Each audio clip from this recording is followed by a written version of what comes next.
So we had cows, sheep, goats, pigs, tractors and trailers. We're all missing the Highland Show this year. You may have seen this family in the papers or on social media. They're missing it so much that they even decided to recreate it out of Lego in their own back garden. My name's Aileen Muirhead and I'm 12 years old.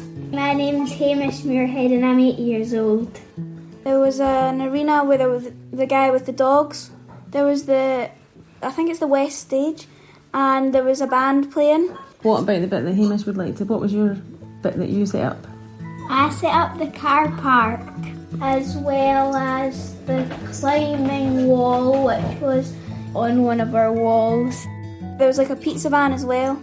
There was lots of stalls, including a toy shop and a pub.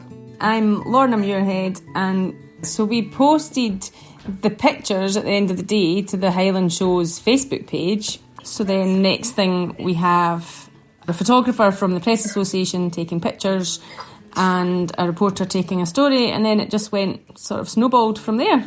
It may have got them a bit more attention than they bargained for, but it's been pretty exciting for the Muirhead family.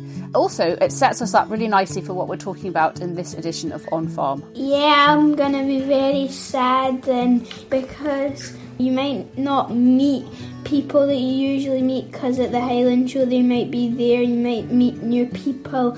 Yeah, I will miss going to the Highland Show because we've gone for ages now. As Hamish said, actually, it's very sociable. You meet friends sometimes that you don't see from year to year. You bang into them normally at the same spot at the show every year. So yeah, we'll definitely miss that.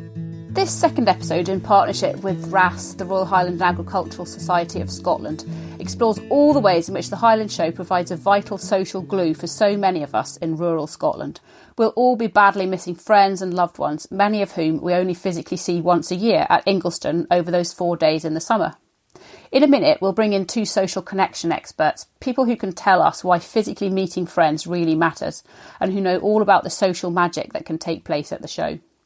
First, though, we thought we'd encourage one pair of friends to catch up and take the time to connect, even though we're all under lockdown and they won't be able to catch up in the members. Jenny is in Cromarty and Christina is in Fife, 2 friends who would usually only get together at the show, but we got them together over WhatsApp for a good old blether. I'm good, thank you. Trying to multitask a little bit too much, though. I'm just like, oh, please don't let the phone go. Oh, it's good to see you, chick. I'm knackered. I've been up all night because we're on full watch. Oh, how exciting. So I think I went to bed at 2:30 or something, and it's still no full this morning, so I'm shattered already. Is she waxed up and everything, I take it? I think she'll be tonight or tomorrow, possibly. So, yeah, it's all good. So how are you? I'm good, yeah, I'm so excited about your foal. Who's this? Is this Lily? No, this is just the wee broodmare, the wee pony broodmare, which incidentally would have gone to the Highland Show had it been on. I feel sorry for all those people who, you spend all year getting your horse or cattle beast or whatever ready, and then no show. Just devastating. We'll eavesdrop a bit more on Jenny and Stina at the end of the episode. But now, here with me, listening in on a Zoom call, are Professor Sarah Skerratt from the Royal Society of Edinburgh, who's done a lot of academic research on mental health in rural communities, and Nina Clancy, Chief Executive of RSABI. So yes, Nina and Sarah, that in many ways that was a really uplifting clip, because you hear 2 old friends chatting as though they've never been apart.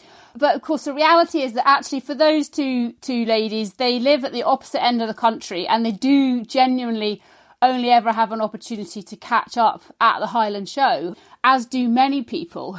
And I think that's really quite saddens me in a way, because there are many people I would like to be seeing at the Highland Show and I won't this year.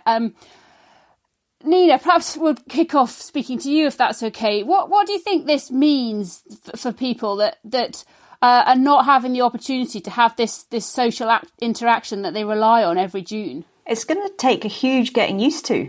It's something I don't think any of us have ever thought would happen. And I don't think you can replace that social contact and meeting up with friends that way. Seeing someone face to face, giving them a hug, you can tell so much from people's body language if they're in good form or bad form. And that clip, you could hear the happiness in their voices. And that plays off each other. So no, it's going to be very difficult for everybody, I think. Time will tell how different people are able to cope with that and the mechanisms that they might use to to try and to go some way towards replacing these interactions. Now, Sarah, I'm sure you've been to the Highland Show many times. And your expertise lies, as we've said, in sort of resilience and communities and vulnerability. But just based on that experience and that knowledge you've got, what do you think the Highland Show really does mean to people? Not just the Highland Show, actually, but all of the local and regional agricultural shows. What do you think they mean to rural people and rural communities? Well, through the research we've done around mental well-being, people have told us how important it is to them to connect, and really connecting in ordinary places and in ordinary ways. You hear that when you're walking around the show, people saying, oh gosh, I didn't expect to see you. And then they're connecting in their own producer groups, the sheep producers, and there's rivalries between the Blackies and even the North and South Country Cheviot producers, And so there's those kind of communities as well. And so that people are identifying with their own communities. And we know from our own research how important that is for people's physical and mental well-being.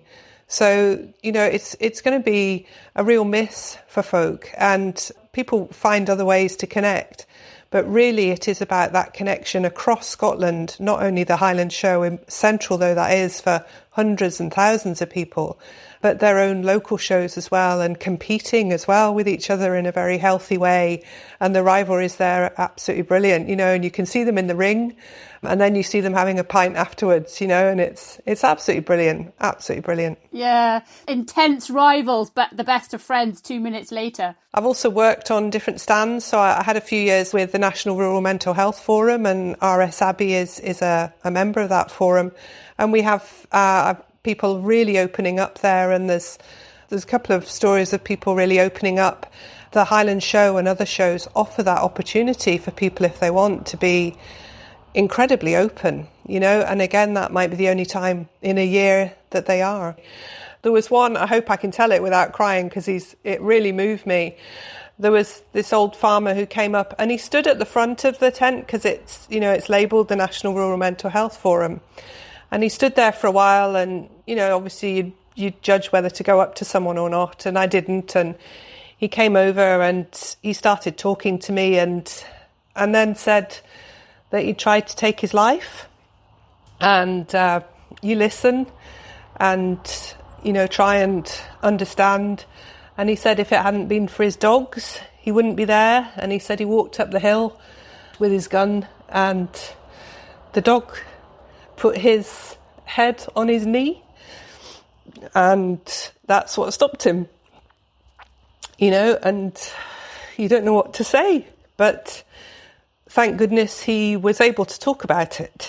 And it's opportunities like that the show provides, and that's really important.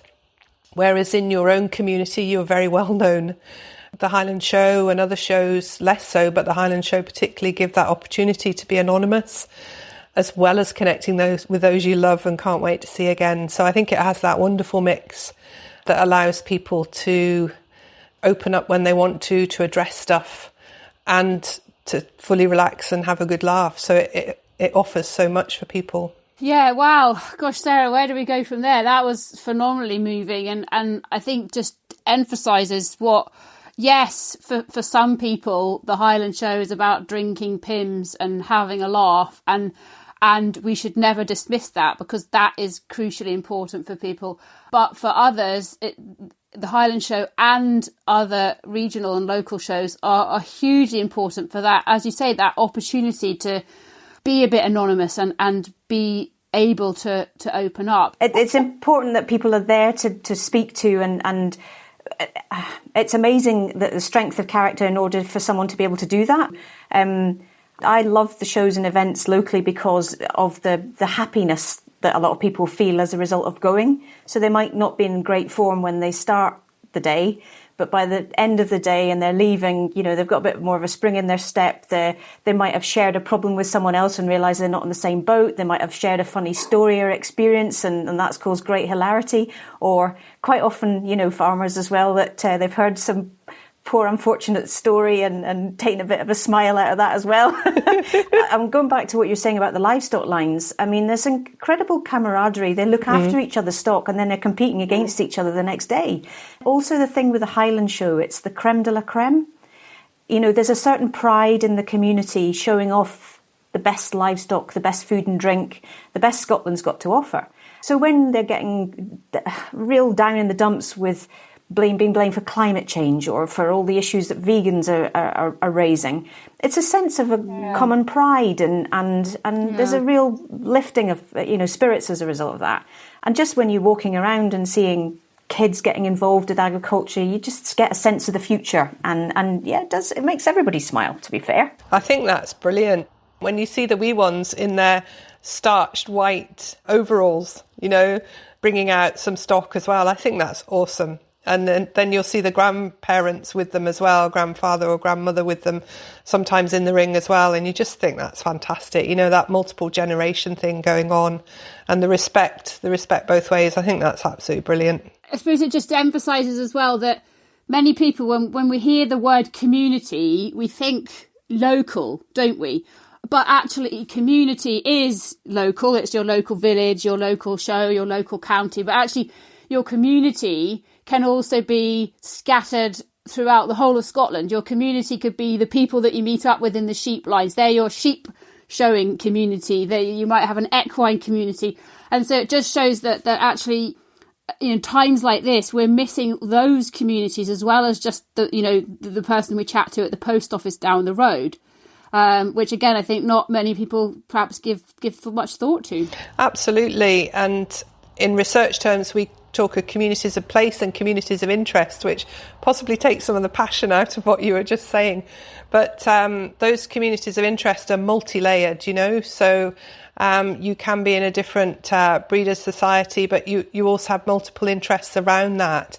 And I've also seen people going around the machinery and the suppliers, and those are communities as well, because you'll go back to the same people year on year, and you might not buy each year, and you see people sitting in the machinery tents or whatever, and they're having a cup of tea and are chatting away, and they might not buy anything that year. They might not have bought for 3 or 4 years, much to the frustration of the sellers, but they're still old friends, and they're talking to the sons of the people they've sold stuff to over the years. And these are really trusted networks, They go back generations, and it's those trusted dispersed communities amongst the 1 million of the rural population of Scotland, which is a significant number. And that's what keeps people ticking over. That's what keeps people going, and that's why they keep coming back for more. The key to the success of the shows is it gives that opportunity to be connected, and it's that sense of connection which is so important for our happiness and well-being. That's what's at threat now with not having our shows and events this summer. Yeah. You've just talked yourself into that, Nina, because a bit later in our chat, I'm going to ask you the difficult question of how, as individuals, we try and fill that social void that's been left by the Highland Show. We're going to change tack a little bit now by bringing in some new voices. So here's a clip from a young farming couple. Hi, I'm Jeannie. I'm 27. And I'm Andrew, Jeannie's partner. I'm 33. We live just outside Duns in Berwickshire. To tell you the story of how we got together, we met at the Highland Show. We knew each other beforehand and had seen each other at the odd social...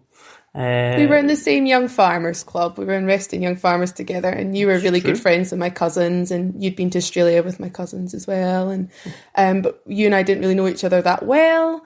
And at the Highland Show dance, you were out with my cousin, John. Mm-hmm. And I was out with my Auchincrew college friends, one of the agricultural colleges in Ayr. We had a few drinks. Probably fair to say. Yeah. I don't think we had actually seen that much of each other during the night. No. But we got speaking at the end of the night. We did. Probably because we couldn't find any of our friends. That's right. And we had a really good chat that night. And sort of after that, we started to see a bit more of each other. You started texting me. And do you remember what I asked you? What did you I said, how many acres do you have? Oh, yeah, probably. So, Nina, a love story. What do you make of that? That's wonderful. It is, isn't it? It's just fun. You can't help smiling, honestly. But the Highland Show is